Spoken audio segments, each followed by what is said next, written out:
Hey foodies, welcome to the channel. In this video I'm going to be teaching you guys how to make a steam snapper fish. At that, we're going to be using some nice veggies, scotch bonnet pepper, scallion and thyme and veggies. This is what I'm going to be teaching you guys on the channel today.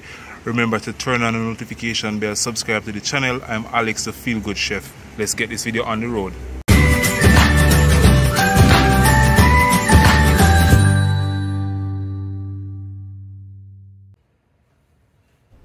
Okay, so the first thing you want to do, you want to start off by washing your snapper. You could add some lime or some vinegar just to cut the rawness from it. So we're going to be squeezing a half a lime onto this, removing the excess rawness from it. We're going to remove all of that, and we're going to be adding my secret Feel Good Chef seasoning, and that seasoning will be available. But in the meantime, if you don't have it, you can always use your own, but that one will be available soon.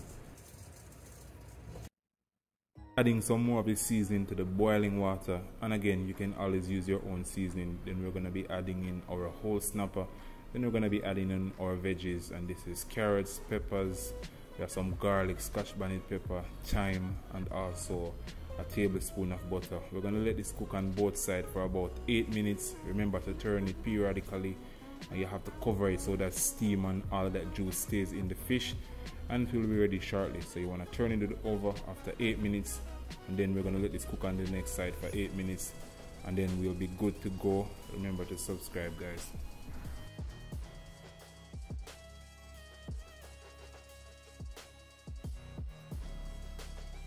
Okay foodies, so this is what the finished product look like. Steamed fish. It's a very easy recipe. I hope you guys enjoy watching this. Very simple to make. Remember to subscribe to the channel for more content like this one.